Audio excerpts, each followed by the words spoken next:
Hello guys, Dhananjay here and welcome back to a new video in which I'm going to review the Realme 1 smartphone after using this device for more than 10 days as my primary device. I was not using any other secondary device, plus I traveled a lot when I was using this device. By telling you all these things, I just want you to know that I was using this device very thoroughly and I guess I know almost everything about this device.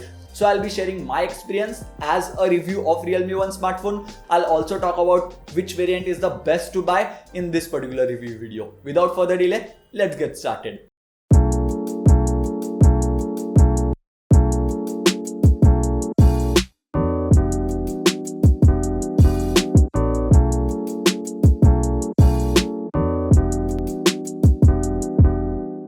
Let's start with the camera. Single 13 megapixel rear facing camera and 8 megapixel front facing camera do perform good. Having dual camera setup does not ensure that your photos will look better, and Realme 1 is a very good example of that. Realme 1 smartphone, even after having a single camera, does perform really good when it comes to good lighting conditions. Dynamic range improved drastically after the latest software update that I received.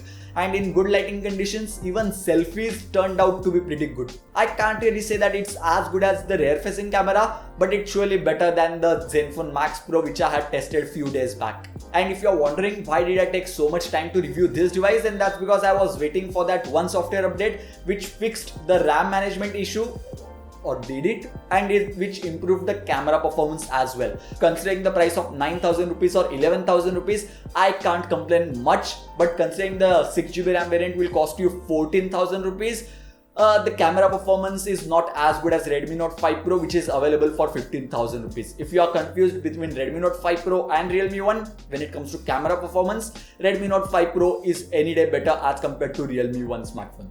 After the camera, now let's talk about the battery life. 3400 mAh battery on this device was very good, and you can get through a day without any issue for sure. It gets a huge thumbs up from me when it comes to battery life. It was quite surprising for me as well. If you just watch YouTube videos, WhatsApp, Facebook and other normal stuff, then you can get through 2 days as well. Overall build quality of this device is good, but it's not as premium as Zenfone Max Pro smartphone or the Redmi Note 5 Pro. Volume button and power button feel good to touch and hold, like you can feel them click. They are clicky as well. That's a good thing. One more good thing that Oppo did was that they added a screen protector which is pre-installed on the device, and you also get a case in the box. After this, now let's talk about the sound quality on this device. Speaker is present at the bottom sides, becomes sufficiently loud. I won't say it's not loud, but it's not that clear or it's not that bassy as well. But when it comes to headphone jack quality, once again, if you use earphones worth 500 to 2000 rupees, you will not notice any huge difference if you move from any flagship device. It's pretty good as well. When it comes to call quality, that's pretty good as well. But what's better than call quality is the earpiece, which becomes sufficiently loud. Plus, this device supports dual 4G and dual VoLTE, meaning you can use 2 Jio SIM cards at the same time, switch data, switch calls between them, and that's totally possible on this particular device.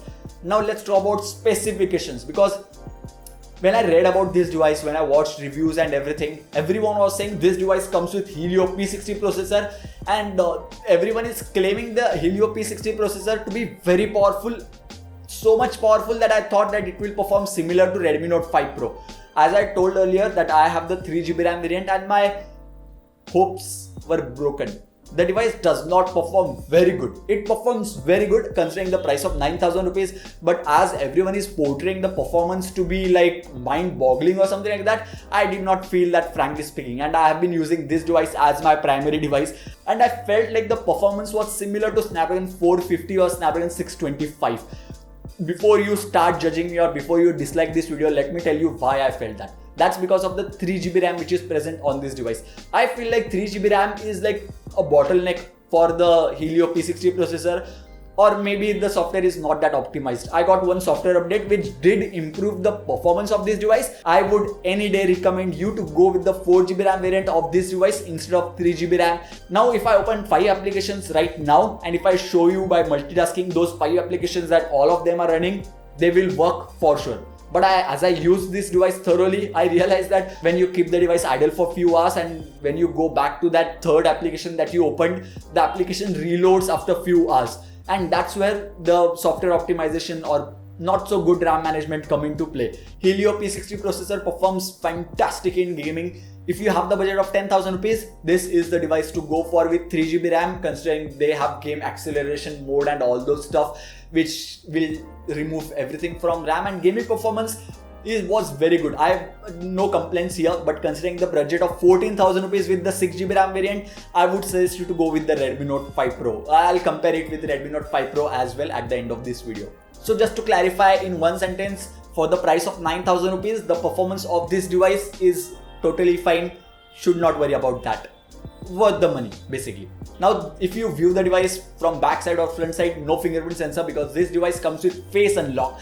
I have very interesting things to talk about face unlock. Now let me show you that the device is locked. I'll look at this device and the device gets locked once again. I'm not looking at the device, I'll look at it and the device gets unlocked. When I do this from the same distance, like if I keep this same angle and if I try to unlock it again and again, the device will unlock within 0.1 seconds as they claim it to be.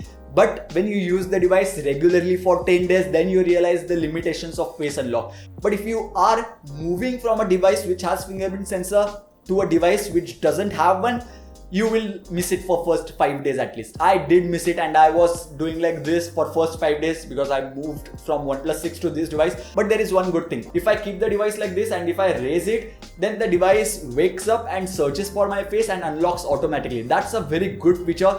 Like if you keep this on table, just pull it up and it will get unlocked. Like see, the device is locked right now. It is on table right now.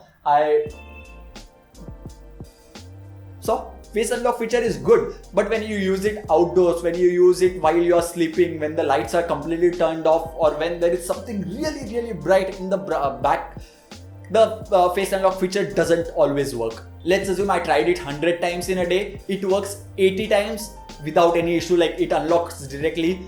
10 to 15 times I'll have to move the device, or I may have to click on this lock button to search for my face again, and then it will get unlocked. And 5 times it may not unlock when there is literally no light and the brightness composition which is present on this device does not work that as well. So in total darkness it's not going to work. Is it possible to live without a fingerprint sensor? I did not expect myself to say this, but if I don't get a fingerprint sensor and if I just get such a good face unlock feature, I can live with it. And this device comes with Color OS, which is a custom skin of Oppo, similar to MIUI from Xiaomi. So that's why 3GB RAM is not enough when it comes to heavy skins like this. MIUI 9 or MIUI 10 will not perform very good on 3GB RAM devices, which I always keep on saying, and that's why maybe the RAM management is not that great on this particular device. But ColorOS is kinda good. It is responsive, has many customization options.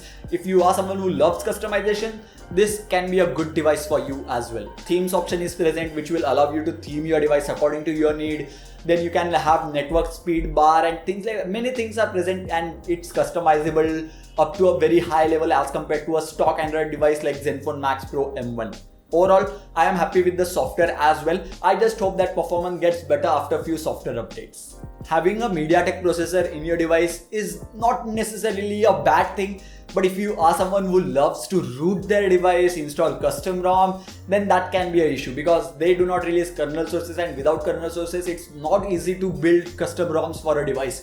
If you are into custom ROMs, I am warning you right now, go with Redmi Note 5 Pro or another Xiaomi device, or maybe Zenfone Max Pro M1 smartphone, because those have more custom ROMs, easily rootable devices, whereas Realme 1 smartphone does not have that as of now. In my opinion, I think it may not have great custom ROM development. If you are into custom ROMs, maybe skip this one. One more important thing to add here is that Realme 1 3GB smartphone variant has DDR3 RAM, whereas DDR4 RAM is present in 4GB RAM variant as well as the 6GB RAM variant. DDR3 versus DDR4, you will not notice a huge performance difference, but 3GB versus 4GB, because 4GB adds extra 1GB of RAM, surely noticeable for sure. Go with 4GB RAM variant, because I have been using this Realme 1 smartphone for about 20 days now. As I said in my video that Helio P60 processor, good, 3GB RAM, bottleneck for sure, and after 20 days this is how the device is performing, and there are little bit of lags while opening camera or opening applications.